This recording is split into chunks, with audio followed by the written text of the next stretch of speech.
تو وہ بھی نہ ہی کہنے کی کوشش کرتے ہیں، لیکن نہ کہنے سے جب مسئلہ حل نہیں ہوتا تو انہیں لگتا ہے کہ یہ شاید کوئی ول پاور کا مسئلہ ہے، اور انہیں اپنی ول پاور مضبوط کرنی چاہیے، اور ارد گرد جو ان کے لوگ بستے ہیں وہ بھی انہیں یہی میسیجز دیتے ہوئے سنائی دیتے ہیں کہ اگر تمہاری ول پاور کافی ہوگی تو پھر تم اس مسئلے کو حل کر لو گے۔ سو بطور پروفیشنل مجھے پتا ہے سائنس بھی یہی کہتی ہے کہ یہ صرف خالی ول پاور کا مسئلہ نہیں ہے، بلکہ یہ نشہ جو کرنا ہے اور بے دریغ کرنا ہے یہ کوئی بیماری کے تانے بانے ہیں جو کہ وقت کے ساتھ ساتھ اور زیادہ بنتے چلے جاتے ہیں۔ سو ہمیں کوئی نہ کوئی ایسا روڈ میپ ترتیب دینا ہوتا ہے جس پہ سے گزر کر ہم آہستہ آہستہ نشہ چھوڑنے کی طرف جا سکیں۔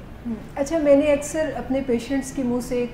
ایک بات سنی ہے، وہ عموماً یہ بات کہتے نظر آتے ہیں کہ اب کے بعد ہم آئندہ زندگی میں کبھی ڈرگ نہیں لیں گے یا ڈرگ کی طرف نہیں جائیں گے، اس بارے میں ہم نے کوئی ڈیسیژن بنا لیا ہے۔ کیا یہ ڈیسیژن بنا لینا کوئی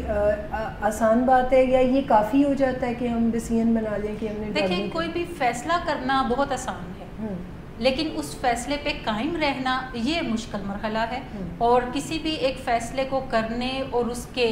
مینٹین کرنے کے درمیان میں کافی زیادہ گیپ ہے۔ اس گیپ کے اندر بہت ساری ایسی قوتیں کام کر رہی ہوتی ہیں جو کہ آپ کو نظر نہیں آ رہی ہوتی، لیکن وہ رکاوٹیں ڈال رہی ہوتی ہیں۔ سو آپ اگر ان تمام قوتوں سے پہلے ہی فیصلہ کرنے سے پہلے ہی اویئر ہیں اور پھر سوچ سمجھ کر فیصلہ کرتے ہیں اور یہ جانتے ہوئے فیصلہ کرتے ہیں کہ یہ رکاوٹیں مجھے اس سفر کے اندر آئیں گی اور میں نے ان رکاوٹوں کو عبور کیسے کرنا ہے، تو اگر آپ نالج اور اسکل کے ساتھ آگے بڑھیں گے تو آپ کے لیے اس فیصلے پہ عمل درآمد کرنا آسان ہو جائے گا۔ آسان، بلکہ میں اسی ریفرنس میں آپ سے پوچھنا بھی چاہ رہی ہوں کہ یہ جو آپ نے بات کی ہے کہ نو کہنا یا ڈیسیژن بنانا خالی یہ کافی نہیں ہے، بلکہ ہمارے پاس ایک روڈ میپ ہونا چاہیے، ہمارے پاس کچھ سکلز یا کچھ ایسے ٹولز ہونے چاہیے جن کو یوز کر کے ہم سچ میں سے نو کر سکیں۔ اچھا، پھر ایسے کون سے ٹولز ہیں یا ایسی کون سی مہارتیں ہیں جن کو سیکھ کر ہم یا جن کو استعمال کر کے ہم ڈرگس کو ہمیشہ نو کہہ سکتے ہیں، کامیابی سے نو کہہ سکتے ہیں؟ دیکھیں، منشیات سے انکار کی مہارتوں سے مراد ایسے طریقہ کار کو سیکھنا ہے جو کہ وہ بھی لوگ استعمال کر سکتے ہیں جو ابھی نشے سے متعارف نہیں ہیں لیکن ولنریبل گروپ میں ہیں، یعنی کسی ہائی سٹینڈرڈ اسکول کے اندر پڑھتے ہیں، کسی کالج یونیورسٹی میں جاتے ہیں اور ان کے ارد گرد لوگ انہیں نشہ کرتے ہوئے نظر آتے ہیں، سو وہ بھی غیر محفوظ ہیں اس دنیا سے۔ دوسرے، یہ مہارتیں وہ بھی لوگ استعمال کر سکتے ہیں جو کہ نشہ کر رہے ہیں لیکن ابھی ان کا نشہ جو ہے وہ بیماری کی شکل اختیار کرتا ہوا نظر نہیں آتا، وہ کبھی کبھار دوستوں کے ساتھ نشہ کرنے کو ہارملیس کنسیڈر کرتے ہیں، وہ کبھی کبھار کسی برتھ ڈے پارٹی میں، کسی نیو ایئر ایو پہ نشہ کرنا جو ہے وہ اپنی خوشی کو سیلیبریٹ کرنے کا کوئی ایک ٹول کنسیڈر کرتے ہیں اور اسے خطرے کی علامت نہیں سمجھتے۔ یہ مہارتیں ان لوگوں کے لیے بھی فائدہ مند ہوتی ہیں جو کہ نشے کو بے دریغ استعمال کرتے ہوئے اس کی بیماری میں گوٹے گوٹے دسے ہوتے ہیں، اور اس کے علاوہ یہ مہارتیں ان لوگوں کے لیے بھی کارآمد ہیں جو کہ نشے کی بیماری میں مبتلا تھے، پھر انہوں نے علاج کروایا اور اپنی بحالی کا سفر ہے شروع کیا، لیکن بحالی کے اس سفر کے دوران بھی مختلف جگہوں پہ انہیں یہ لگتا ہے کہ شاید وہ نشے کی دنیا میں واپس نہ چلے جائیں۔ سو اگر وہ منشیات سے انکار کی باقاعدہ کوئی طریقہ کار جو سیکھتے ہیں، جو وضع کیا ہوا ہے، تو ان کے لیے پھر اپنے بحالی کے سفر کو جاری رکھنا آسان ہوتا ہے، اور جو لوگ نشہ کر رہے ہیں ان کے لیے نشے سے چھٹکارا پا کر بہتر زندگی گزارنے کی جو راہیں ہیں انہیں تلاش کرنا آسان ہے۔ اور ایسے ٹین ایجر بچے جو کہ ابھی نشے کی طرف گئے ہی نہیں، ان کے لیے ایسے فیصلوں کو پہلے سے متعین کرنا اور ان فیصلوں کی پھر دیکھ بھال بھی کرنا تاکہ وہ ان چیزوں کی طرف نہ جا پائیں، ان کے لیے بھی آسان ہے۔ منشیات کی مہارتوں سے مراد ہے کہ آپ ایسے لاحلہ عمل سیکھیں جس کے تھرو آپ اپنے جذبات کو پہچاننا شروع کر دیں، آپ اپنے خیالات کو جاننے کا پروسیس کرنا شروع کر دیں۔ اس کے ساتھ ساتھ آپ اپنے رویوں پر بھی کڑی نگاہ رکھیں کہ آپ کے رویے، آپ کے خیالات یا آپ کے جو جذبات ہیں کیا وہ آپ کو ایک اچھی زندگی کی طرف مائل کر رہے ہیں یا آپ کو دوبارہ سے واپس انہی راہوں کی طرف لے کر جا رہے ہیں جہاں پر نشہ بھی پڑا ہوا ہے۔ سو اگر آپ اپنے جذبات، احساسات، اپنے رویوں اور اپنے سماجی کردار کو، سماجی کردار سے میری مراد ہے کہ جس گھر میں آپ رہتے ہیں، جو رشتہ آپ کے ساتھ اس گھر کا جڑا ہوا ہے، اس حوالے سے آپ کی جو ذمہ داریاں ہیں کیا آپ اسے نبھاتے ہوئے نظر آتے ہیں؟ کیا آپ ایک معاشرے کے اندر انسان ہونے کے ناطے اپنی ذمہ داریاں نبھاتے ہوئے نظر آتے ہیں؟ سو اگر آپ اپنے معاشرتی کردار کو بھی سمجھنے کی طرف جاتے ہیں تو پھر آپ کے لیے زندگی کو گزارنا قدرے آسان ہو جائے گا، اور ایسی تمام علتوں کو نہ کہنا آسان ہو جائے گا جو کہ علتیں جگہ جگہ ہمیں اٹریکٹ کرتی ہوئی نظر آتی ہیں۔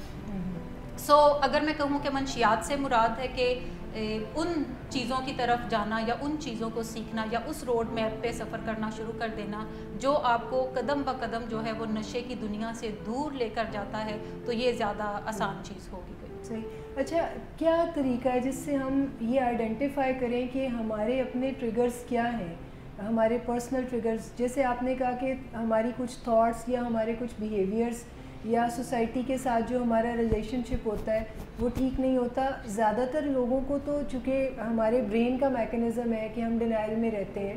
زیادہ تر لوگوں کو لگتا ہے کہ میں تو اوکے ہوں، میں تو ٹھیک ہی کر رہا ہوں، لوگ میرے ساتھ اچھا نہیں کر رہے، معاشرہ میرے ساتھ ٹھیک نہیں کر رہا، ہمارا ملک جو ہے وہ ہمیں کچھ زیادہ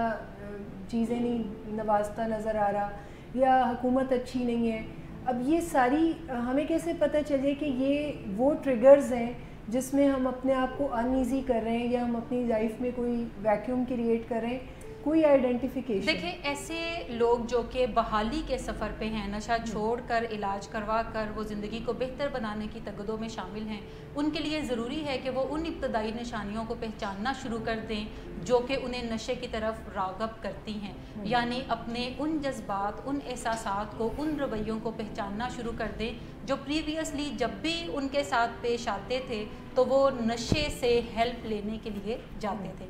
دوسری صورت یہ ہے کہ ایسے بچے جو کہ ابھی ولنریبل گروپ کے اندر ہیں، یعنی انہوں نے نشہ بھی شروع نہیں کیا، تو وہ یہ دیکھنا شروع کر سکتے ہیں کہ ایسے کون سے رویے ہیں جو کہ مینیج کرنا ان کے لیے تھوڑا مشکل ہیں، اور ان کے ذہن میں یہ تھاٹ آتی ہے کہ دوسرے لوگ نشہ کر کے اپنی زندگی کو ریلیکس انداز میں گزارتے ہیں، تو اگر وہ بھی ریلیکس ہونا چاہتے ہیں لائف کے اندر تو ان کو بھی نشہ کرنے کی ضرورت ہے.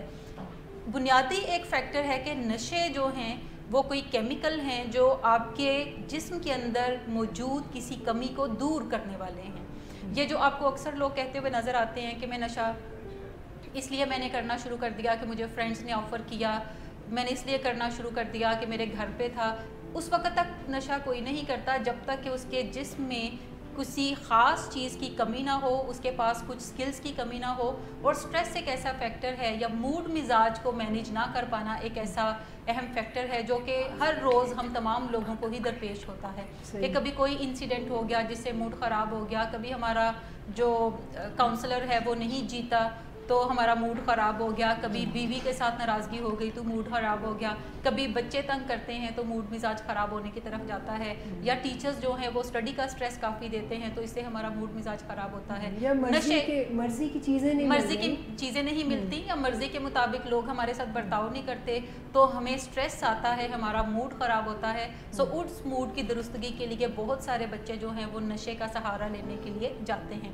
ان لوگوں کے لیے خاص طور پہ جو کہ پہلے نشہ کر چکے ہیں لیکن اگر انہوں نے اپنے موڈ مزاج کی تبدیلی کو ابھی مینیج کرنا نہیں سیکھا تو خدشہ یہی ہے کہ جب وہ اپنے ابتدائی نشانیوں کو بھانپنے کی طرف جائیں گے تو ہو سکتا ہے پہلا سلوشن ان کا برین ان کو ڈرگز کرنے کو ہی کہے، کیونکہ ایک ایکسپیرینشل لرننگ ہے، لمبے عرصے تک جو ایکٹیو ایڈکشن میں انہوں نے زندگی گزاری ہوتی ہے وہ انہیں ٹائم اینڈ اگین سکھاتی ہے کہ دیکھو جب تمہیں اسٹریس ہوتا تھا اور تم نشہ استعمال کرتے تھے تو ٹھیک ہو جاتا تھا، جب بیوی ناراض ہوتی تھی تم نشہ استعمال کرتے تھے تو پھر بیوی سے 2-4 دن کے لیے چھٹی تمہیں مل جاتی تھی. اسی طرح سے جب بچے تنگ کرتے تھے تو تم مینیج نہیں کر سکتے تھے، اپنے موڈ مزاج کو خراب ہوتا تھا تو تم خوشی حاصل کرنے کے لیے زندگی کے اندر نشوں کا سہارا لیتے تھے.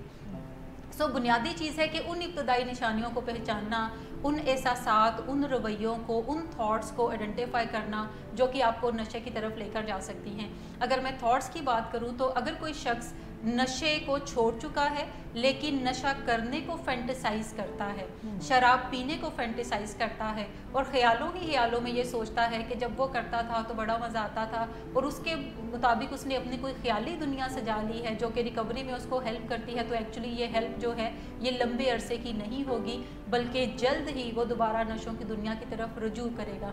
زیادہ تر مریض جو ہیں جو ریکوری میں ہوتے ہیں وہ نشے کو فینٹیسائز کرنے کو ہارملیس کنسیڈر کرتے ہیں، جبکہ یہ کافی ہارمفل ٹول ہے کہ آپ اپنے سٹریسز کو مینیج کرنے کی بجائے اپنی ایک خیالی دنیا بنا لیں اور اس میں نشوں کو آپ تھوڑا فینٹیسائز کرنا شروع کریں اور آپ کے خیال میں 2-4 گھنٹے اگر ایسے بہتر گزر جاتے ہیں تو اس سے کوئی زیادہ حرج نہیں ہوتا بلکہ آپ دوبارہ سے انہی چیزوں کی طرف جانے کی طرف جاتے ہیں. صحیح، یہ بڑی آپ نے شاندار بات کی کہ جب تک کوئی پرسن ایڈکٹیو تھنکنگ بریک نہیں کرتا، یعنی وہ نشے کے بارے میں سوچنا نہیں چھوڑتا اس وقت تک وہ نشے کو اپنی زندگی میں ایکچولی بھی نہیں چھوڑ سکتا. اچھا, دوسرا ایک تھاٹ جو یوزلی ایسے لوگوں کو آتی ہے کہ وہ زیادہ تر میزریبل میموریز کو ہی ریکال کرتے رہتے ہیں, دکھی جو پیچھے حادثات ہو چکے ہیں, جو تکلیف دہ ہوتے ہیں, وہ ان کی یادوں کو تازہ رکھے ہوئے ہوتے ہیں. سو ایسی تھاٹ سے بھی نکلنے کی ضرورت ہے. ایسے لوگ دوسروں کی تکلیف کو اپنی تکلیف بنا کر اور تکلیف میں رہنا پسند کرتے ہیں. سو ان چیزوں کو بھی مینیج کرنے کی ضرورت ہے. اور آل دا ٹائم میں نے دیکھا ہے ہمارے مریض وکٹم رول میں ہی رہتے ہیں, جس میں ان کے ساتھ آپ جتنا بھی اچھا سلوک کریں ان کو ایسا لگتا ہے کہ وہ بیچارے ہیں اور ان کے ساتھ کوئی دنیا نے برا ہی سلوک کر. یہ وہ لوگ ہیں جو آؤٹ آف پرپورشن تکلیفوں کو دیکھتے ہیں. یعنی اگر پوری جیسے بڑی دفعہ ایسا ہوتا ہے کہ ہمارے پاس جو فیملیز آتی ہیں وہ جب بات کرتی ہیں تو ان کی بات سن کے لگتا ہے کہ ایز اف یہ تکلیف صرف انہی کے گھر میں موجود ہے اور بہت زیادہ موجود ہے. لیکن تھوڑے ہی عرصے میں جب ایسی فیملیز اپنے جیسی دوسری فیملی سے میل ملاقات کرتی ہیں, ان کے مریضوں کو دیکھتی ہیں, تو پھر وہ آؤٹ آف پرپورشن اپنے مسئلے کو نہیں دیکھ رہی ہوتی, بلکہ وہ پھر دیکھ رہی ہوتی ہیں کہ اگر 100% گھر ہے ہمارا تو اس میں 20% نشے کی بیماری کا مسئلہ ہے, تو 80% چیزیں جو ہیں وہ درست بھی ہیں. سو چیزوں کو پرپورشن جو ان کا ہے اس کے ساتھ ہی آئیڈینٹیفائی کرنا یہ زیادہ سود مند ہے, زیادہ کارآمد ہے, بجائے کہ وکٹم فیلنگ کے اندر ہمہ وقت رہنا. اچھا, جو لوگ نشہ چھوڑ دیتے ہیں تو ان کا موڈ بھی خراب رہنے کی طرف جاتا ہے. اگر وہ اپنے آپ کو جھگڑا کرتے ہوئے پاتے ہیں, قانون کو بریک کرتے ہوئے دیکھتے ہیں, یا وہ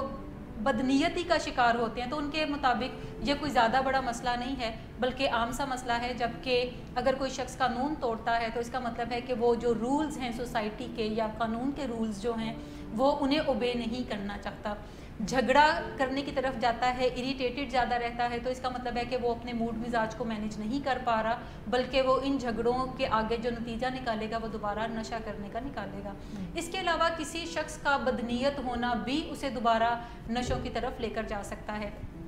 بدنیتی سے میری مراد یہ ہے کہ نشہ جو ہے یا نشے کی بیماری یہ ایک بے بسی کو ظاہر کرتی ہے کہ کوئی شخص بہت زیادہ کوششیں کرنے کے باوجود بھی جب ریکوری کے اوپر سسٹین نہیں کر سکتا تو وہ نشے کا استعمال کرنے کی طرف جاتا ہے. لیکن جب بھی وہ نشے کا استعمال کرتا ہے تو اس کے اندر گلٹ پروڈیوس ہوتا ہے. بدنیتی سے مراد یہ ہے کہ کوئی شخص علاج کرواتا ہے اور 2-4 دن کے بعد جا کر نشہ کر لیتا ہے اور وہ یہ کہتا ہے کہ یہ تو میری بے بسی ہے. سو مریضوں کو بے بسی اور بدنیتی میں فرق بھی کرنا پڑے گا. بے بسی کے علاج ہوتے ہیں علاج گاہوں کے اندر, بدنیتی کے علاج نہیں ہوتے. آپ کو پوری آنیسٹی جو ہے وہ دینی پڑے گی اپنے علاج کے ساتھ, آپ کو پوری نیت کے ساتھ علاج میں شامل ہونا پڑے گا اور علاج کے جو بعد کے مراحل ہیں ان کے اوپر چلنا پڑے گا.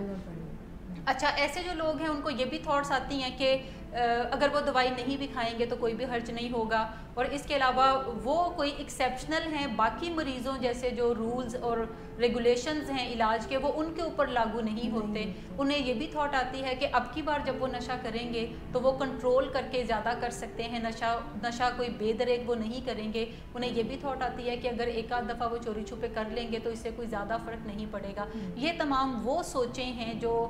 جب ہم لوگ سوچتے ہیں یا نشے کے مریض سوچتے ہیں تو بظاہر انہیں لگ رہا ہوتا ہے کہ ان تمام سوچوں کا اور نشہ کرنے کا کوئی خاص کنیکشن نہیں ہے, بلکہ یہی تمام سوچیں جو ہیں وہ بالآخر انہیں دوبارہ نشہ کرنے کی طرف لے جاتی ہیں, یعنی ان کو اسی وشس سرکل میں پھنسا دیتی ہیں جس سے کہ وہ باہر نکلے تھے. بالکل. سو اپنے ان ابتدائی وارننگ سائنس کو آئیڈینٹیفائی کرنے کی ضرورت ہے.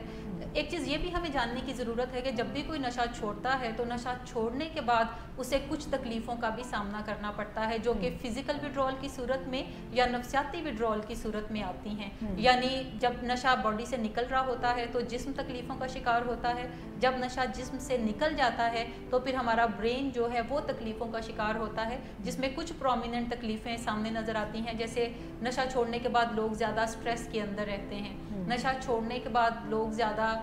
نیند کے مسائل کا شکار رہتے ہیں, نشہ چھوڑنے کے بعد ان کا موڈ مزاج کبھی اوپر نیچے ہوتا رہتا ہے, کبھی بہت زیادہ غصہ آتا ہے, کبھی بالکل ہی وہ خاموشی اختیار کرتے ہیں. نشہ چھوڑنے کے بعد انہیں یادداشت کے مسائل کا بھی سامنا کرنا پڑتا ہے, خاص طور پہ ان کی جو شارٹ ٹرم میموری ہے وہ کافی افیکٹ ہوتی ہے, انہیں بار بار چیزیں بھول جاتی ہیں اور انہیں یہ لگتا ہے کہ شاید وہ کوئی پاگل ہو گئے ہیں, اور یہ کافی وریسم چیز ہے. جبکہ اگر انہیں پہلے سے پتہ ہو کہ ایسا نشہ چھوڑنے کے بعد ہوگا تو پھر وہ اس تکلیف سے نہیں گزریں گے, بلکہ وہ گریسفلی مان کے چلیں گے کہ یہ کچھ عرصہ کی تکلیف ہے جس میں سے بالآخر وہ ایک دن نکل ہی جائیں گے.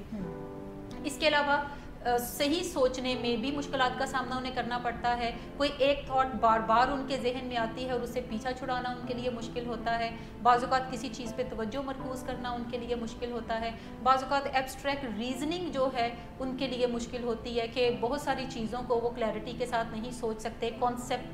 کانسیپچول تھنکنگ جو ہے اس میں انہیں مشکلات کا سامنا کرنا پڑتا ہے. سو پیشنٹس کو اپنی جو سوچیں ہیں انہیں آئیڈینٹیفائی کرنے کی ضرورت ہے کہ کون کون سی سوچیں مجھے نشہ چھوڑنے کے بعد آ سکتی ہیں اور کیا یہ سوچیں جو ہیں مجھے بحالی کی طرف لے کر جا رہی ہیں یا یہ مجھے ریلیپس یا دوبارہ نشہ کرنے کی طرف لے کر جا رہی ہیں. اچھا, دوسرا فیکٹر اس کے اندر جذبات کا ہے کہ آپ کو اپنے جذبات کو بھی سمجھنے کی ضرورت ہے. جب بھی کوئی شخص ایکٹیو ایڈکشن میں ہوتا ہے تو یوزلی وہ فرسٹریشن میں سے گزر رہا ہوتا ہے, پریشانی میں سے گزر رہا ہوتا ہے, وہ دکھی بھی زیادہ ہوتا ہے کیونکہ اس کی لائف میں تکلیفیں کافی زیادہ نشہ کرنے کی وجہ سے آ جاتی ہیں. اس کے ساتھ ساتھ وہ کافی غصے کے اندر بھی ہوتا ہے کیونکہ جو وہ کرنا چاہ رہا ہوتا ہے وہ کر نہیں پا رہا ہوتا, جو وہ نہیں کرنا چاہ رہا ہوتا وہ بار بار اپنے آپ کو وہی کرتا ہوا دیکھتا ہے. سو یہ چیز اس کے اندر غصہ بھی لے کر آتی ہے. رنج بھی اس کو ہوتا ہے کہ میں لوگوں کے ساتھ تعلقات نہیں بنا پاتا, لوگ میرے ساتھ اچھا سلوک نہیں کرتے. سو وہ اس رنج میں بھی جاتا ہے. اس کے علاوہ وہ گلٹ کی فیلنگ میں سے بھی گزرتا ہے. گلٹ سے مراد ہے کہ جب بھی وہ نشہ کرتا ہے اس کو شرمندگی کا احساس ہوتا ہے اور اس شرمندگی کو بچانے کے لیے وہ اور نشہ کرنے کی طرف جاتا ہے. یہ تمام جو جذبات ہیں یہ ایکٹیو ایڈکشن میں یعنی جب کوئی نشہ کر رہا ہوتا ہے تو یہ بڑے نارمل ہیں. مریضوں کو یہ بھی سیکھنے کی ضرورت ہے کہ جب وہ ریکوری کے سفر پر روانہ ہوں گے تو یہ تمام جذبات کو بھی انہیں ون بائی ون کر کے ڈیل کرنے کی ضرورت ہے. یہ تمام جذبات جو ہیں صرف علاج ہونے سے فوری طور پہ ختم نہیں ہوں گے یا نشہ چھوڑنے سے ختم نہیں ہوں گے, بلکہ نشہ چھوڑنے کے بعد ان کے اوپر انہیں تفصیلی کام کرنے کی ضرورت ہوگی. اور اس کے ساتھ ساتھ بحالی کے اندر ایک انکمفرٹیبل فیلنگ ہوتی ہے, بورڈم ہوتا ہے,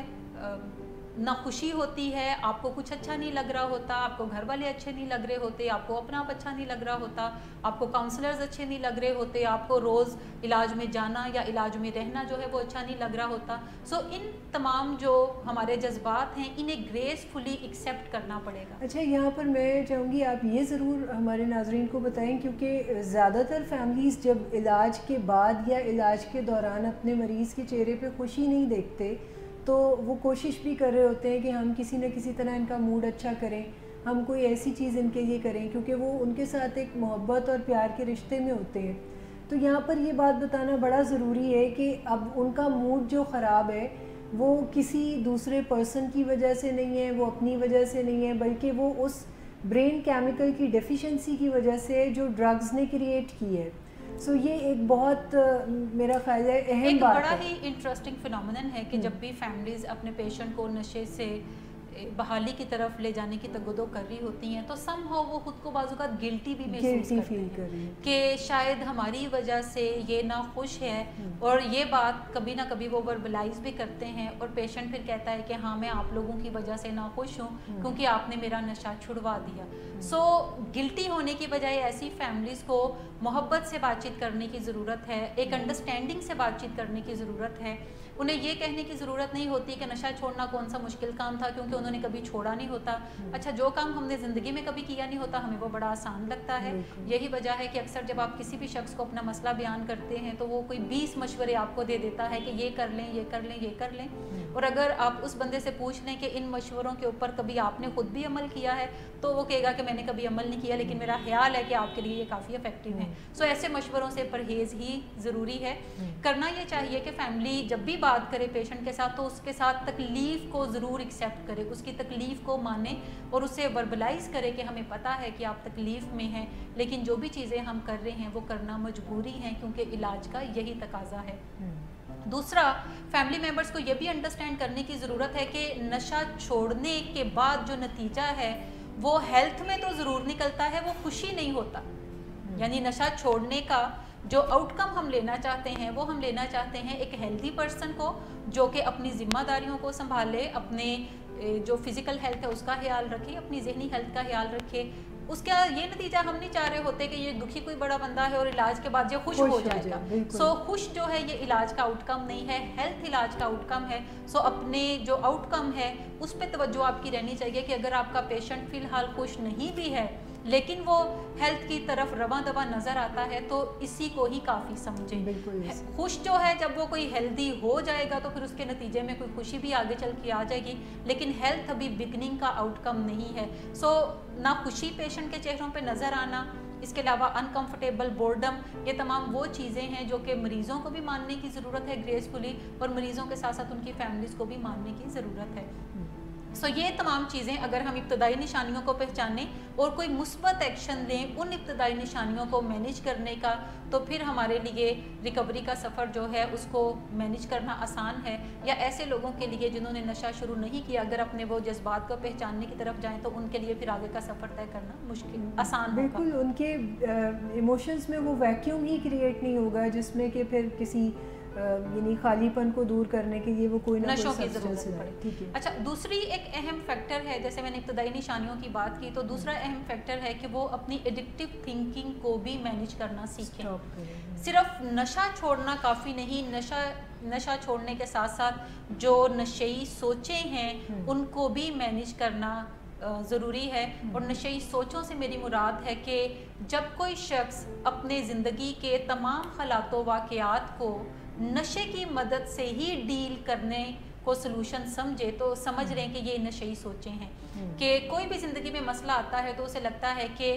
اس نشے کے بغیر یہ مسئلہ حل کرنا ممکن نہیں ہے, تو بیسیکلی وہ شخص جو ہے وہ ایڈکٹیو تھنکنگ کا شکار ہے یا نشئی سوچوں کا شکار ہے.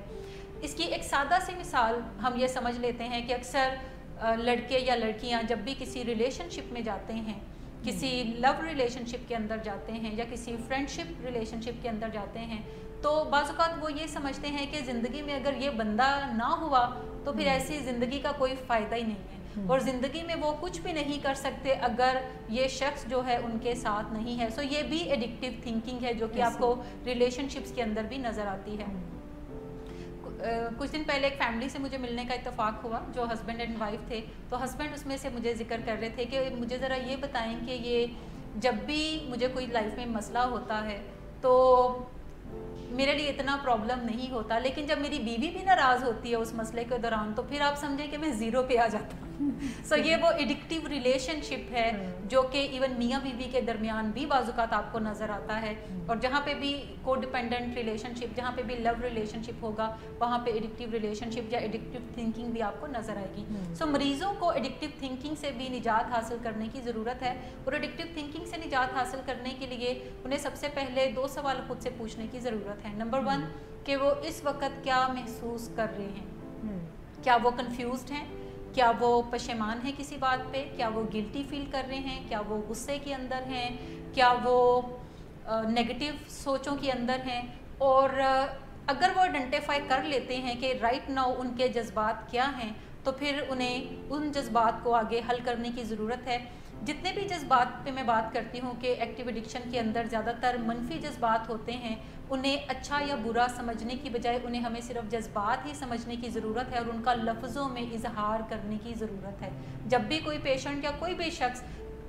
منفی جذبات کو محسوس کرتا ہے تو بجائے یہ سوچنے کے کہ یہ مجھے نہیں سوچنا چاہیے, یہ میں غلط سوچ رہا ہوں یا میں غلط محسوس کر رہا ہوں, تو جذبات نہ اچھے ہوتے ہیں نہ برے ہوتے ہیں, جذبات صرف جذبات ہوتے ہیں اور آپ کو لفظوں میں ان کا اظہار کر دینے کی ضرورت ہوتی ہے بجائے کہ آپ ایکٹ آؤٹ ان کے اوپر کرتے ہوئے نظر آئیں. سب سے پہلے اپنے جذبات کو آئیڈینٹیفائی کریں. نمبر 2 وہ یہ بھی سوال اپنے آپ سے ضرور پوچھیں کہ اس وقت ان کے ارد گرد ایسا کیا ہو رہا ہے جس کی وجہ سے وہ یہ جذبات محسوس کر رہے ہیں. کیا انہوں نے کسی کو کچھ کہا ہے یا انہوں نے کچھ ایسا کیا ہے جس کے نتیجے میں وہ ان جذبات کو محسوس کر رہے ہیں, یا کسی نے ان سے کچھ کہا ہے یا کسی نے ان کے ساتھ کچھ کیا ہے جس کے نتیجے میں یہ جذبات جو ہیں ان کے ابھر کے سامنے نظر آ رہے ہیں. سو اگر کچھ ایسا کہا ہے یا کیا ہے تو پھر ان مسائل کو حل کرنے کی ضرورت ہے بجائے کہ ہم جذبات کے اوپر ایکٹ آؤٹ کرنے جائیں, کیونکہ یہ جو مسئلہ آپ کے ارد گرد ہوگا جس کی وجہ سے آپ وہ جذبہ محسوس کر رہے ہیں, اگر آپ اس مسئلے کو حل کرنے کی طرف توجہ دیں گے تو پھر آپ کے جذبات آٹومیٹکلی جو ہیں وہ ڈائی ڈاؤن کر جائیں گے اور آپ ان میں سے اچھے طریقے سے نکل جائیں گے. لیکن اگر آپ وہ مسئلہ حل نہیں کریں گے تو پھر یہ جذبات گھوم پھر کے آتے رہیں گے. نیچر کا ایک بڑا ہی خوبصورت اور بڑا سادہ سا اصول یہ ہے کہ زندگی میں جو بھی مسئلہ آپ حل نہیں کرتے یہ سوچ کر کہ اس سے کوئی فرق نہیں پڑے گا, حالات بہتر ہو جائیں گے, تو کچھ ہی عرصے کے اندر وہ مسئلہ گھوم پھر کے آپ کے سامنے دوبارہ آ کھڑا ہوتا ہے, اور اگلی دفعہ زیادہ بڑا, اور وہ کہتا ہے کہ اس دفعہ مجھے حل کر لو. لیکن اب پھر اگر اگنور کرتے ہیں تو پھر کچھ عرصے کے بعد وہ مسئلہ گھوم پھر کے آپ کے سامنے دوبارہ کھڑا ہوگا. سو جب بھی کوئی مسئلہ پیدا ہو, اس کو اگنور کرنے کی بجائے, اوائڈ کرنے کی بجائے, اس سے بھاگنے کی بجائے اس کو کنفرنٹ کرنے کی ضرورت ہے, اور اس مسئلے کو آئیڈینٹیفائی کر کے اسے حل کرنے کی ضرورت ہے, تاکہ ہم ان چیزوں میں سے آسانی سے گزر سکیں. اچھا, اس میں میرے ذہن میں بار بار ایک چیز آ رہی ہے کہ یہ جو مسئلے کریٹ ہوتے ہیں خاص طور پہ ایسے پیشنٹس کے لیے جو کہ ریکورنگ ایڈکٹ ہیں, ان کے لیے بہت سارے سلپری فرینڈز ہوتے ہیں, ایسی جگہیں ہوتی ہیں, ایسے ٹریگرز ہوتے ہیں جو ان کی زندگی میں آتے ہیں اور بار بار آتے ہیں, اور پھر کیا طریقہ ہے کہ ان کو اتنے اچھے طریقے سے وہ ڈیل کریں کہ وہ مسئلے وہیں ختم ہو جائیں, بجائے اس کے کہ وہ بار بار آئیں اور ہر دفعہ کسی زیادہ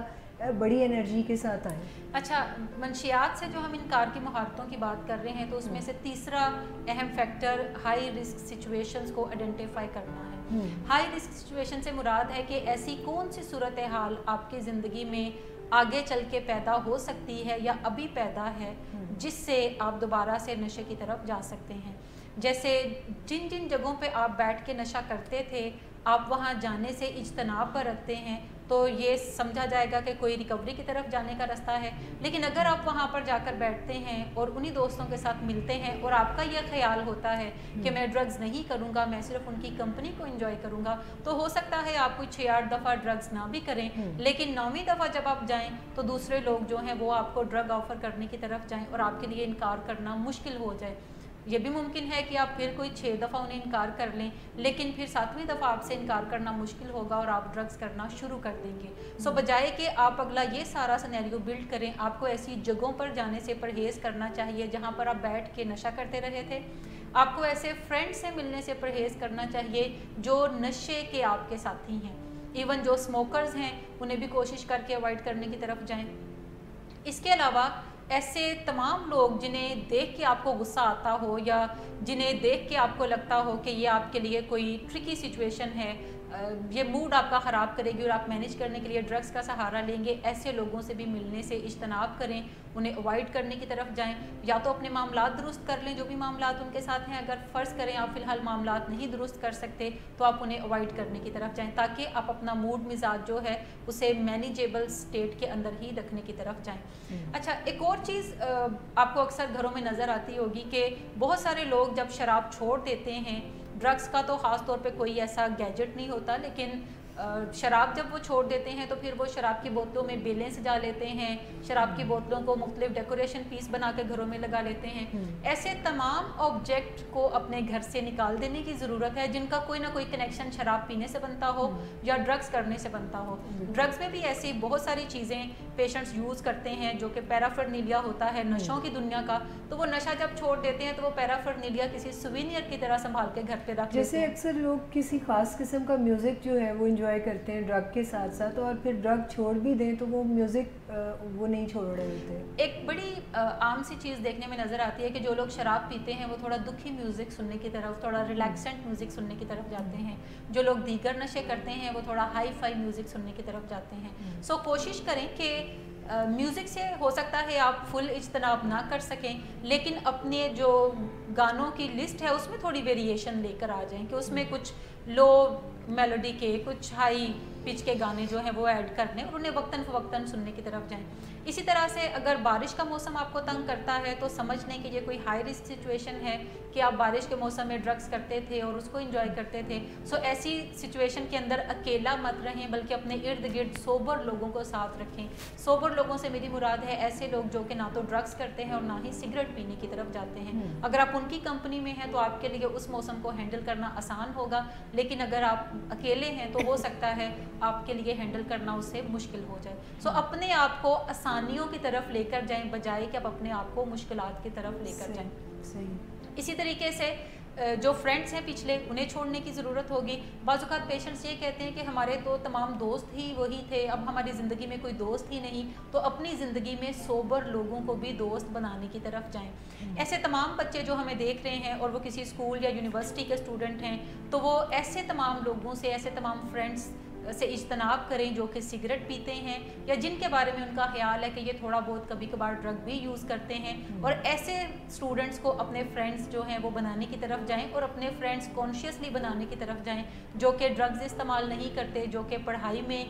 تھوڑا سر کھپانے والے بچے ہیں, یا جو ہیلدی ایکٹیویٹیز آپ کو کرتے نظر آتے ہیں, اسپورٹس آپ کو کرتے نظر آتے ہیں, یا ڈفرینٹ جو کالج یونیورسٹی کے ایکسٹرا کریکولر ایکٹیویٹیز ہیں اس میں پارٹیسپیٹ کرتے نظر آتے ہیں, تاکہ آپ اپنے ایسے فرینڈس کے سرکل کو چوز کرنے کی طرف جائیں جہاں پہ ڈرگز بکھرا ہوا نہیں ہے. سو ہائی رسک سچویشن سے بچنے کی ضرورت ہے. اسٹریس ہائی رسک ہے ایسے پیشنٹس کے لیے جو کہ نشے سے بحالی کا سفر طے کر رہے ہوتے ہیں یا اپنی نارمل لائف گزار رہے ہیں اور ابھی نشوں سے ان کا کوئی زیادہ تعلق نہیں. اگر اسٹریس ان کی زندگی میں زیادہ ہے تو وہ بھی ولنریبل ہیں ایسی چیزوں کو یوز کرنے کے حوالے سے. اسٹریس کو مینیج کرنا سیکھیں اور ہیلدی ویز اپنائیں اسٹریس کو مینیج کرنے کے. اس کے علاوہ بہت سارے پیشنٹ یہ بھی کرتے ہیں کہ وہ کوئی بڑا ڈرگ تو چھوڑ دیتے ہیں لیکن ان کا خیال ہوتا ہے کہ نیند کی ادویات ان کے لیے کوئی زیادہ پرابلم کریٹ نہیں کریں گی, یا تھوڑا بہت جو چھوٹا نشہ ہے, سگریٹ ہے, نسوار ہے, بیئر ہے یا انرجی ڈرنکس ہے, یہ ان کے لیے کوئی مسئلہ زیادہ کریٹ نہیں کریں گے. سو نشے کی بیماری میں آپ کو چھوٹے بڑے تمام نشوں سے پرہیز کرنا ہے, آپ کو ایسی ادویات سے پرہیز کرنا ہے جو کہ آپ کو دوبارہ سے ایڈکشن کے رستے کی طرف ڈال سکتی ہیں. سو ان سے بھی آپ اگر پرہیز کرنے کی طرف جائیں گے, پرہیز کرنے کے دوران جو مسائل ہوں تو ان کو حل کرنے کے لیے اپنی فیملی کی مدد لے سکتے ہیں, آپ ہیلدی ایکٹیویٹیز میں جا سکتے ہیں, آپ کسی کاؤنسلر کی مدد لے سکتے ہیں. لیکن یہ رول طے ہے کہ وہاں پہ وہ ایسی ٹیریٹری ہے جہاں پہ اب آپ سیفلی سیلنگ نہیں کر سکتے. جب بھی آپ سیلنگ کرنے کے لیے جائیں گے تو ڈوبنے کا خدشہ جو ہے وہ ہمہ وقت رہے گا آپ کو. سو ہائی رسک سچویشن سے آپ کو بچنے کی ضرورت ہے. جتنا آپ سیلف پروٹیکٹیو بیہیویئر اڈاپٹ کریں گے, اپنے آپ کو بچا کر رکھنے کی طرف جائیں گے, سوچیں گے. پھر ایسے لوگوں سے بھی جو کہ آپ کے بعض اوقات رشتے دار ہوتے ہیں جہاں سے اب آپ آل ٹوگیدر اس ریلیشن شپ کو ختم نہیں کر سکتے, اور اگر آپ ایوننگز پہ جاتے تھے ان کے گھر میں اور وہاں پہ ڈرنکس موجود ہوتی تھیں تو آپ کوشش کر کے ناشتے کے ٹائم پہ ان کے گھر پہ جانا شروع کر دیں, یا جب بھی آپ اپنے گھر پہ گیٹ ٹوگیدر ارینج کریں تو ایسا ٹائم رکھیں جہاں پر ڈرگس جو ہے وہ ناممکن ہو, اور وہ زیادہ ہو سکتا ہے بریک فاسٹ ہو سکتے ہیں, لنچ ہو سکتے ہیں, انسٹیڈ آف کہ آپ رات کے ڈنرز جو ہیں وہ کرنے کی طرف جائیں. سو کوئی نہ کوئی اپنا حفاظتی جو دائرہ ہے اپنے ارد گرد آپ کو کھینچنے کی ضرورت ہے, اور یہ تمام پلاننگ جو ہے وہ آپ کو وقت سے پہلے کرنی ہوتی ہے. وہاں جا کر آپ نہیں کر سکتے, وقت سے پہلے کرنے, ورنہ تو آپ ری ایکٹیو ہو جاتے ہیں نا, اس میں ہاتھ پاؤں پھول جائیں گے اور آپ کرنے کی طرف جائیں گے. فرض کریں اگر آپ اپنے آپ کو کسی دن کسی ایسی پارٹی میں پاتے ہیں جہاں پہ ڈرگز ہیں تو ایسے لوگوں کے ساتھ آپ بیٹھیں جو ڈرگز کرتے ہوئے نظر نہیں آتے اور جو ادر بیوریجز سے instead of having alcohol other beverages سے ہی لطف اندوز ہو رہے ہیں. سو ایسے لوگوں میں بیٹھنے کی کو زیادہ ترجیح دینے کی طرف جائیں. سو یہ ہائی رسک سچویشن سے ہمیں بچنے کی ضرورت ہے کہ ہم اسٹریس کو مینیج کریں اور پھر ہم اپنے پوسٹ ایکیوٹ ودرول سمٹمس کو مینیج کریں. تو میڈم ہم چاہتے ہیں کہ آپ کوئی کمپریہنسو وے ایسا بھی بتائیں کہ جس میں کوئی بھی ریکورنگ ایڈکٹ جو ہے وہ اپنے اسٹریس کو مینیج کرے اور اپنے ایسے تمام سمٹمس کو بھی مینیج کرے جو کہ اسے ذہنی نفسیاتی طور پر شکست دیتے ہیں. اچھا, جو بھی پیشنٹس علاج گاہ سے علاج کروا کے جاتے ہیں, چونکہ ایکٹیو ایڈکشن میں انہوں نے تقریباً 7 سے 10 سال کا عرصہ گزارا ہوتا ہے, اور 7 سے 10 سال کے عرصے میں ان کے فرینڈس بہت آگے کی جگہوں پہ پہنچ جاتے ہیں, ساتھ کام کرنے والے لوگوں کی پروموشنز ہو جاتی ہیں, اور ان کی زندگی کی گاڑی جو ہے وہ وہیں پہ وہیں کھڑی رہتی ہے. سو جیسے وہ علاج سے فارغ ہوتے ہیں تو جتنے بھی مسائل پہلے انہوں نے کبھی توجہ نہیں دی ہوتی, جو حل طلب رہتے ہیں زندگی میں, جو تھوڑا پیچھے وہ اسٹڈی میں بعض اوقات رہ جاتے ہیں, بعض اوقات جابس میں ان کی پروموشنز نہیں ہوتی, وہ جس جگہ پہ آئے تھے اسی جگہ پہ اٹکے ہوئے ہیں, یہ ساری چیزیں انہیں ہانٹ کرنے لگتی ہیں اور وہ چاہتے ہیں کہ بڑی تیزی کے ساتھ وہ ان تمام مسئلوں کو مینیج کر لیں. جب وہ تیزی کے ساتھ مسئلوں کو مینیج کرنے کی طرف جاتے ہیں تو یہ چیز زیادہ ان کے اندر سٹریس بلڈ کرتی ہے. تو ایک فیکٹر کو تو گریسفلی مان لینے کی ضرورت ہے کہ جو دیر ہو چکی وہ ہو چکی, اب آگے کی زندگی تو سواری جا سکتی ہے لیکن پیچھے جا کے ان چیزوں کو اب درست نہیں کیا جا سکتا. سو بجائے کہ آپ اپنے ماضی کو دیکھ دیکھ کے تکلیف میں رہیں, آپ اپنے حال کو درست اگر آج کرنا شروع کریں گے تو ہر گزرتے لمحے کے ساتھ آپ کا حال بہتر ہوتا چلا جائے گا. یہی حال کل کو آپ کا ماضی بنے گا تو ماضی بھی تھوڑا بہتر نظر آنے لگے گا, اور جو حال کے اندر آپ ایفرٹ کر رہے ہیں وہ بالآخر آپ کو ایک اچھا مستقبل دینے کی طرف بھی جائیں گی. اس حقیقت کو ہمیں گریسفلی مان لینے کی ضرورت ہے. دوسری ایک چیز ہے جو کہ ایسے تمام پیشنٹ بھی یوز کر سکتے ہیں جو بحالی کے سفر پر ہیں، اور ایسے لوگ بھی جو کہ تھوڑا بہت کبھی نشہ استعمال کرنے والے ہیں، یا جنہوں نے ابھی نشہ استعمال نہیں کیا اور ابھی یہ چیز ان کے ارد گرد نظر آتی ہے اور ان کا خیال ہے کہ وہ بالکل محفوظ ہیں بغیر کچھ کیے، تو ایسا نہیں ہے۔ جو آگے میں باتیں بتانے جا رہی ہوں، یہ باتیں تینوں جو گروپس ہیں جنہیں ہم غیر محفوظ گروپ بھی کہہ سکتے ہیں، وہ استعمال کر سکتے ہیں۔ سب سے پہلی چیز ہے اپنے سٹریس کو مینیج کرنے کی، اور ان تکلیفوں کو جو ذہنی تکلیفیں ہیں انہیں مینیج کرنے کی، کہ کوئی نہ کوئی ایکسرسائز ضرور اپنی زندگی میں شامل کریں۔ ایکسرسائز سے میری مراد یہ نہیں کہ آپ جم کے اندر جائیں اور وہاں پر جا کر ویٹ لفٹنگ کریں۔ ویٹ لفٹنگ ہمیشہ آپ کے مسلز کو سٹرین کرتی ہے اور سٹریس بلڈ کرتی ہے، تبھی آپ کا جو باڈی ہے وہ ایک شیپ اختیار کرتا ہے۔ پیشنٹس کو یا تمام ہی لوگوں کو جن کا زندگی میں کوئی مسٹر لاہور بننے کی خواہش نہیں ہوتی یا مسٹر پاکستان بننے کی خواہش نہیں ہوتی، تو ایسے تمام لوگوں کو ایروبک ایکسرسائزز کی طرف جانے کی ضرورت ہے، جو کہ آپ کے مسلز کو فلیکسیبل کریں، ریلیکس کریں، جس میں سے واک بڑی بہترین ایکسرسائز ہے، اس کے علاوہ رننگ بڑی بہترین ایکسرسائز ہے، اس کے علاوہ سائیکلنگ بڑی بہترین ایکسرسائز ہے، سوئمنگ بڑی بہترین ایکسرسائز ہے، اور جو ڈفرینٹ ڈانس ہے یا یوگا ہے وہ یہ کرنے کی طرف جا سکتے ہیں، تاکہ ان کے باڈی کے اندر جو انڈورفین کیمیکلز ہیں ان کی مقدار زیادہ پیدا ہو۔ جب وہ پیدا ہوگی تو وہ کوئی بھی لائف کے اندر جو سٹریس ہے جب وہ آئے گا تو اسے مینیج کرنے کی پوزیشن میں ہوں گے، اور پھر وہ اسے مینیج کر بھی لیں گے۔ لیکن اگر وہ کسی بھی طرح کی ایکسرسائز میں نہیں رہتے روٹین کے اندر، تو یوزلی جو بھی سٹریس ہماری زندگی میں پیدا ہونے ہوتے ہیں وہ ان سے چھٹکارا ممکن نہیں ہے۔ اب یہ نہیں سوچ سکتے کہ آج میرے حالات اگر بالکل ٹھیک ٹھاک ہیں تو 2 دن کے بعد کوئی سٹریس نہیں آئے گا، 2 دن کے بعد مجھے کسی تکلیف کا سامنا نہیں کرنا پڑے گا۔ ہم وقت کوئی نہ کوئی چیلنج جو ہے وہ سر اٹھائے آپ کے سامنے ہوگا، اور آپ کو اپنے اندر اتنی اسٹرینتھ بلڈ کرنی ہے مینٹلی اور فزیکلی کہ آپ اس سٹریس کو جو آنے والا ہے اسے مینیج کرنے کی پوزیشن میں ہوں، اور جب بھی وہ سٹریس آئے تو وہ آپ کو زیادہ افیکٹ نہ کر سکے، مینٹلی آپ کو زیادہ ڈاؤن نہ کر سکے، آپ کا موریل کم نہ کر سکے۔ سو اس کے لیے ایکسرسائز کوئی ایک ایسا روٹ ہے جو کہ ہمیں زندگی میں شامل کرنے کی ضرورت ہے۔ زیادہ تر ایکسپرٹس یہ ایڈوائز کرتے ہیں کہ اگر آپ ہفتے میں 4 سے 5 دن 25 سے 30 منٹ کی ایکسرسائز کرتے ہیں تو گڈ انف ہے، لیکن ایسے لوگ جو کہ بحالی کے سفر پر ہیں ان کے لیے ریکمینڈ کیا جاتا ہے کہ وہ ہفتے کے 7 دن آدھے گھنٹے کی جو واک ہے یا اسی طرح کی جو ایکسرسائز ہے، ایروبک ایکسرسائز ہے، اسے ضرور اپنی زندگی میں شامل رکھیں۔ سو ایک بڑا پارٹ تو ہے کہ ایکسرسائز مسٹ ہے، ہر روز 30 سے 45 منٹ کی ایکسرسائز کے اندر رہیں۔ دوسرا ہے کہ انف سلیپ لیں، کہ بعض اوقات جیسے ہم بچوں کو بھی ٹین ایجرز کو دیکھتے ہیں تو زیادہ سونا انہیں اچھا نہیں لگتا، وہ رات کو دیر تک جاگنے کی روٹین اپناتے ہیں اور صبح جلدی اٹھ کے انہیں کسی نہ کسی اسکول، کالج، یونیورسٹی میں جانا ہوتا ہے۔ سو انف سلیپ لینے کی ضرورت ہے۔ ٹین ایجر بچوں کو عام طور پہ 9 گھنٹے کی نیند کی ضرورت ہے۔ اسی طریقے سے جو اڈلٹ ہیں انہیں 8 گھنٹے کی نیند کی ضرورت ہے۔ جو پیشنٹ ریکوری میں ہوتے ہیں انہیں بعض اوقات 9 سے 10 گھنٹے کی نیند کی ضرورت ہے۔ سو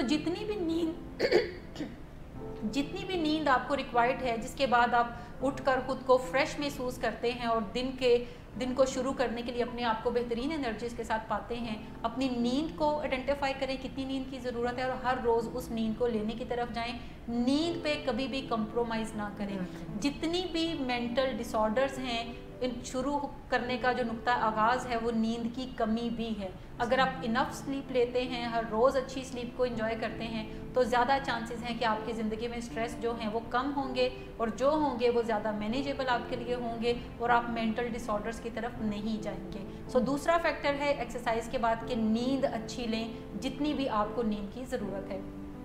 تیسری چیز ہے غذا، کہ آپ جو کھاتے ہیں اس کا بھی آپ کے سٹریس کے ساتھ ایک خاص تعلق ہے۔ سو ایسی غذائیں زیادہ کھانے کی طرف جائیں جو کہ سٹریس آپ کے باڈی کے اندر کم بلڈ کریں۔ سٹریس ایک ایسی چیز ہے، اگر آپ کی فزیکل انوائرمنٹ کے اندر بھی کوئی مسئلہ نہیں ہے تو آپ کا باڈی ہر روز سٹریس ہارمونز کو پیدا کرتا ہے، جو کہ یوزلی کم ہوتے ہیں۔ اگر آپ واک ایکسرسائز کے اندر رہتے ہیں تو کم ہیں، لیکن اگر آپ چکنائی والی زیادہ چیزیں کھاتے ہیں، اگر آپ گوشت کے بہت شوقین ہیں، اگر آپ انرجی ڈرنکس پیتے ہیں، اگر آپ فزی ڈرنکس زیادہ کنزیوم کرتے ہیں، اگر آپ میٹھے کے بہت شوقین ہیں، تو اس کا مطلب ہے کہ ہر روز آپ کا باڈی بہت زیادہ سٹریس ہارمون پروڈیوس کرتا ہے، اور آپ ارد گرد میں ایسا کچھ کر نہیں رہے جس سے کہ وہ سٹریس جو ہے وہ لیول آپ کے کم ہوں. سو اپنے کھانے پینے پہ خاص توجہ دیں، سبزیاں زیادہ استعمال کریں، دالیں زیادہ استعمال کریں، پروٹین زیادہ استعمال کرنے کی طرف جائیں، اور اس کے علاوہ دودھ یا یوگرٹ اس کا استعمال زیادہ کریں. فزی ڈرنکس کم سے کم کر دیں جتنی آپ کم سے کم کر سکتے ہیں. اگر ہفتے میں آپ ایک دفعہ لیتے ہیں، ایک آدھ دفعہ لیتے ہیں تو کوئی بات نہیں، لیکن اگر آپ ہفتے کے 7 دن میں 3-4 دفعہ استعمال کرتے ہیں تو یہ کافی بڑا مسئلہ ہے آپ کے لیے. فزی ڈرنکس کم کر کے آپ اس کی جگہ پہ کوئی جوسز جو ہیں فریش جوسز لے سکتے ہیں، انہیں استعمال کرنے کی طرف جائیں، یا پلین واٹر سب سے بیسٹ چیز ہے. جو آپ جتنا پانی کنزیوم کریں گے یورینیشن کے تھرو اتنے آپ کے باڈی سے ٹاکسنز جو ہیں وہ نکلتے جائیں گے اور آپ کے اندر سٹریس مینیجیبل لیول کے اوپر ہوگا. سو ایک غذا جو ہے اس کا خاص طور پہ دھیان رکھیں. اس کے علاوہ جو چائے یا کافی ہے یا سگریٹ ہیں اس کا استعمال کم سے کم کر دیں. میں اگر چائے یا کافی کی بجائے بھی میں کیفین اور نکوٹین کی بات کروں کہ اس کا استعمال زندگی میں کم سے کم کر دیں. بیکاز بہت سارے لوگ ہیں جو چائے کے بہت شوقین ہوتے ہیں، کافی کے بہت شوقین ہوتے ہیں، اور شوقین ہونے کا مطلب وہ یہ لیتے ہیں کہ دن میں 8 دفعہ بھی کافی کو دل کرے گا تو وہ کافی پینے کی طرف جائیں گے، چائے پینے کو دل کرے گا تو چائے پینے کی طرف جائیں گے، یا سگریٹ بہت زیادہ کنزیوم کرتے ہیں. غور طلب بات یہ ہے کہ یہ تمام وہ لوگ ہیں جن کا موڈ زیادہ تر لو رہتا ہے اور انہیں کسی نہ کسی سٹیمولنٹ کی ضرورت ہے چائے، کافی یا سگریٹ کی صورت میں، جو کہ ان کے موڈ کو ٹیمپریریلی ایلیویٹ کر دے، ان کے موڈ کو تھوڑی دیر کے لیے بہتر بنانے کی طرف جائے. سو ان چیزوں کی بجائے اگر وہ واک کرتے ہیں اس سے زیادہ موڈ ان کا بہتر ہوگا. اگر وہ پانی زیادہ کنزیوم کرتے ہیں اس سے موڈ کو بہتر رکھنے میں ہیلپ ملے گی. اگر وہ اور فن ایکٹیویٹیز میں پارٹیسپیٹ کرتے ہیں، لائف سٹائل ایکٹیو بناتے ہیں تو اس سے موڈ زیادہ بہتر ہوگا. سو نکوٹین اور کیفین کا کم سے کم استعمال کریں. نکوٹین اور کیفین ایسی چیزیں ہیں جو کہ ایڈکٹیو بھی ہیں، یعنی آپ کو چائے کی جو ہے وہ ایڈکشن ہو سکتی ہے، کافی ایڈکٹیو ہے، اسی طرح سے سگریٹ ایڈکٹیو ہے کہ بہت سارے پیشنٹس جو نشہ استعمال کرتے ہیں اور پھر چھوڑ دیتے ہیں، بعض اوقات ان کے لیے سگریٹ چھوڑنا نشہ چھوڑنے سے بھی زیادہ مشکل مرحلہ ہوتا ہے، کیونکہ سگریٹ پینے کی ایک خاص روٹین ہے. وہ لیٹ کرتے ہیں، ہاتھ میں لیتے ہیں، پف بنا کے اسے اسموک کرتے ہیں اور دھوئیں کو اڑاتے آپ کو نظر آتے ہیں. سو اس ایک روٹین سے بھی جان چھڑانا بعض اوقات ان کے لیے مشکل ہوتا ہے. سو کم سے کم نکوٹین اور کیفین کے استعمال کی طرف جائیں، اور اس کے ساتھ ساتھ اپنے اسٹریس کو مینیج کرنے کے لیے زندگی کے اندر کوئی فن ایکٹیویٹیز، کوئی ریکریشنل ایکٹیویٹیز بھی کرنے کی طرف جائیں. ایسی چیزیں جو آپ کو کرنا اچھا لگتا ہے، وہ آپ کی ہابی ہو سکتی ہے، وہ کوئی خاص ایک آپ کا ٹائم پاس ہو سکتا ہے، جیسے کامیڈی شوز اگر آپ کو اچھے لگتے ہیں تو ضرور انہیں دیکھنے کی طرف جائیں. موویز اچھی لگتی ہیں ضرور انہیں دیکھنے کی طرف جائیں. گارڈننگ آپ کی ہابی ہو سکتی ہے. کچھ لوگوں کو پڑھنا زیادہ اچھا لگتا ہے، اسٹریس کو مینیج کرنے کے لیے وہ پڑھنے کی طرف زیادہ جاتے ہیں، اس کو اڈاپٹ کرنے کی طرف جائیں. یا ڈرامہ اچھا لگتا ہے کسی کو تو وہ دیکھنے کی طرف جائیں. گانے اچھے لگتے ہیں تو وہ سننے کی طرف جائیں. سو کوئی نہ کوئی فن ایکٹیویٹی، کوئی نہ کوئی ریکریشنل ایکٹیویٹی اپنی لائف کے اندر ضرور اڈاپٹ کریں تاکہ آپ کے لیے لائف کے اسٹریسز کو مینیج کرنا آسان ہو جائے. چوتھی جو ایک مین چیز ہے، پانچویں کے جو مسئلہ ہے اس سے نظریں مت چرائیں.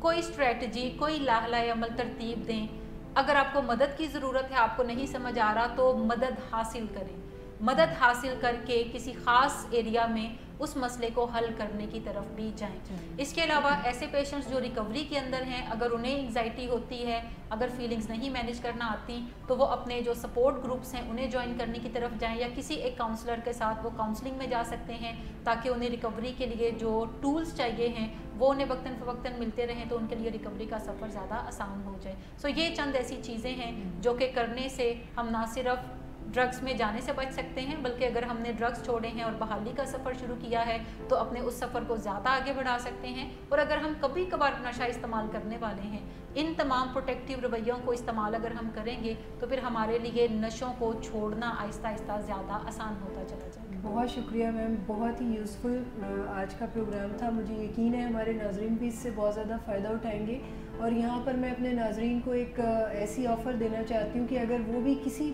ہمارے موضوع سے ریلیٹڈ کسی مشکل کا سامنا کر رہے ہیں تو وہ اپنے کومنٹ کے ذریعے ہمیں کوسچن بھی بھیج سکتے ہیں تاکہ ہم اپنے نیکسٹ پروگرام میں آپ کے کوسچنس کو بھی شامل کریں. اور یہاں پر ہمارا جو QA سیشن ہے اس کا وقت ہوتا ہے, اور میں اپنے پروفیشنل سے گزارش کرتی ہوں کہ آپ جو سوالات پوچھنا چاہتے ہیں آپ پوچھ سکتے ہیں. تو مس ردا آپ سے شروع کرتے ہیں. میم جو فیملیز الکوہولک ہوتی ہیں, جو اس طرح ایڈکٹس ہوتے ہیں, الکوہولکس ہوتے ہیں, ان کے بچے بھی ان سے وہ بیہیویئر لرن کر رہے ہوتے ہیں, ان کے کیریکٹر ڈیفیسٹس آ جاتے ہیں.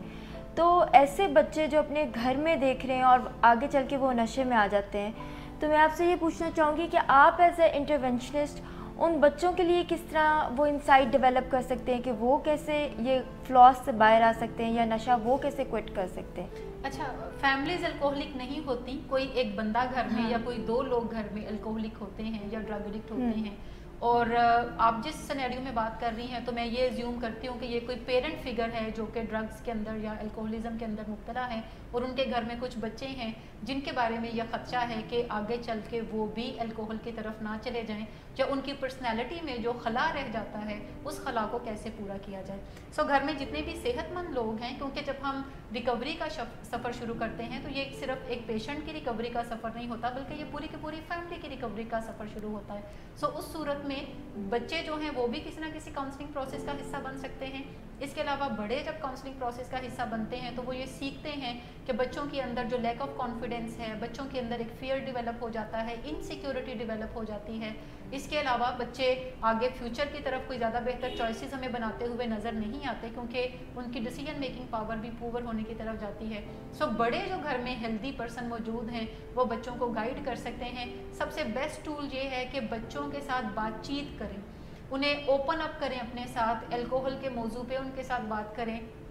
انہیں بتائیں کہ الکوہلزم کسی ایک بیماری کا نام ہے. جو بھی ایج بچوں کی ہے, جتنی باتیں وہ انڈرسٹینڈ کر سکتے ہیں وہ ان کے ساتھ کھل کے بیان کریں, اور انہیں موقع دیں کہ وہ اپنے جذبات کا اظہار کریں. اگر بچے زیادہ چھوٹے ہیں, وہ اپنے جذبات کا پراپر اظہار نہیں کر سکتے, تو آپ ان کے ساتھ کوئی گیم پلے کر سکتے ہیں, جیسے کلے مولڈنگ ہے, جیسے برکس بنانے کی ہے, جیسے ڈرائنگ ہے, پینٹنگ ہے. آپ ان کے ساتھ بیٹھ سکتے ہیں, انہیں کہہ سکتے ہیں کہ اچھا آپ ایک گھر بنائیں, آپ کیسا گھر آپ کو اچھا لگتا ہے. ایسے بچوں کو جب بھی آپ انوائٹ کریں گے گھر بنانے کے لیے, تو وہ زیادہ تر اپنا گھر پورٹرے کرتے ہیں, جس میں کوئی ایک فادر ہوتا ہے, جس میں کوئی الکوہل کی بوٹلز ہوتی ہیں, جس میں کوئی امی ہوتی ہیں جو رو رہی ہوتی ہیں, بچہ ہے وہ پریشان ایک سائڈ پہ بیٹھا ہوا ہے, یا بعض اوقات وہ بچہ اپنے آپ کو اکیلا پورٹرے کرے گا, اور کچھ فرینڈز ہیں جو تھوڑی دور ہیں وہ کھیل رہے ہیں لیکن وہ اکیلا بیٹھا ہوا ہے. سو یہ تمام باتیں جو ہیں بچہ جب پورٹرے کرتا ہے تو اس سے 1 by 1 پوچھیں کہ یہ آپ نے اس کو اکیلا کیوں بنایا, یہ کیا محسوس کر رہا ہے. گھر ہے تو آپ نے ممی کو ڈسٹرب کیوں بنایا, آپ کا کیا خیال ہے, ممی کیا محسوس کر رہی ہے, آپ کیا فیل کرتے ہو, آپ کو لگتا ہے کہ کیا یہ مسئلے گھر میں حل ہو جائیں گے یا آپ کو نہیں لگتا. جتنا آپ اس بچے سے کویشچننگ کریں گے اتنا وہ زیادہ آپ کو اپنے دل کے حالات جو ہے وہ بتانے کی طرف جائے گا, اور جب وہ دل کے حالات آپ کو بتائے گا اور آپ کو سیف سمجھے گا کہ آپ سے بات چیت کرنا ممکن ہے, اور آپ اس کے ساتھ ٹروتھ بیسڈ بات کرتے ہیں, آپ اس کو جو سچائی ہے اس کو ہائیڈ نہیں کرتے, آپ اس کو بھی اپنی ٹیم کا حصہ بناتے ہیں, اس سے بات کھل کے الکوہلزم کے موضوع پہ کرتے ہیں, بتاتے ہیں کہ یہ بیماری ہے, جو فادر ہیں وہ برے نہیں ہیں, وہ ایک بیماری میں مبتلا ہو چکے ہیں جیسے دوسری بیماریاں ہیں. سو ایسے بچوں کا پھر کانفیڈنس بلڈ ہونے کی طرف جاتا ہے. آپ بیماری کو کوئی چیلنج پرسکرائب کرتے ہیں کہ یہ کوئی چیلنج ہے جس کو لینے کی ضرورت ہے اور ہمیں آگے بڑھ کے تو مسئلوں کو حل کرنے کی ضرورت ہے. سو بچوں کو اوپن اپ زیادہ کرتے ہیں, بات چیت کر کے ان کے خدشات, ان کے خوف, ان کے جذبات کو دیکھتے ہیں اور انہیں بھی سنبھالنا پھر سکھاتے ہیں. سو یہ چند چیزیں ہیں, چند ٹولز ہیں جو چھوٹی ایج کے بچوں کے ساتھ, اور اگر بچے ٹین ایجر ہیں تو پھر آپ انہیں کسی نہ کسی کاؤنسلنگ پروسیس کا حصہ بناتے ہیں. ایک اہم غلطی فیملی ممبرز بعض اوقات یہ کرتے ہیں, ایسے فیملی ممبرز بھی جو کہ یہ سمجھتے ہیں کہ انہیں کاؤنسلنگ کی ضرورت ہے اور وہ کسی کاؤنسلنگ کا حصہ بنتے ہیں, جب ان سے یہ پوچھا جاتا ہے کہ آپ کے گھر میں بچے موجود ہیں تو وہ کہتے ہیں ہاں جی بالکل ہیں, اور بچوں کی ایج 6 سال ہے, 8 سال ہے, 10 سال ہے, اور جب ہم انہیں کہتے ہیں کہ آپ انہیں بھی کاؤنسلنگ میں لایا کریں تو ان کا خیال ہوتا ہے کہ انہیں کاؤنسلنگ کی ضروری نہیں ہے, وہ تو بچے ہیں, انہیں ان باتوں سے کیا غرض, یا انہیں کچھ زیادہ پتہ نہیں ہے. بعض اوقات مائیں وربلائز کرتی ہیں کہ بچوں کے سامنے کبھی بھی میں نے نہیں کرنے دیا, میں نے بچوں کو ہمیشہ ہٹا دیا, بچوں کو اوپر کی منزل میں ہم رہتے ہیں تو نیچے بھیج دیا, یا خود میں نیچے چلی گئی پیشنٹ کو لے کر, بچے اوپر سو رہے ہیں. سو ہم ایسے میں فیملیز کو یہی ایڈوائز کرتے ہیں کہ آپ کا بچہ چاہے جس بھی ایج میں ہے, اگر الکوہلزم کی گھر میں بیماری موجود ہے, ڈرگ ایڈکشن کی بیماری موجود ہے, تو یہ مت سمجھیں کہ وہ افیکٹڈ نہیں ہے, وہ بھی اتنا افیکٹ ہوتا ہے اس چیز سے جتنے کہ کوئی بڑے لوگ ہوتے ہیں. بڑے لوگ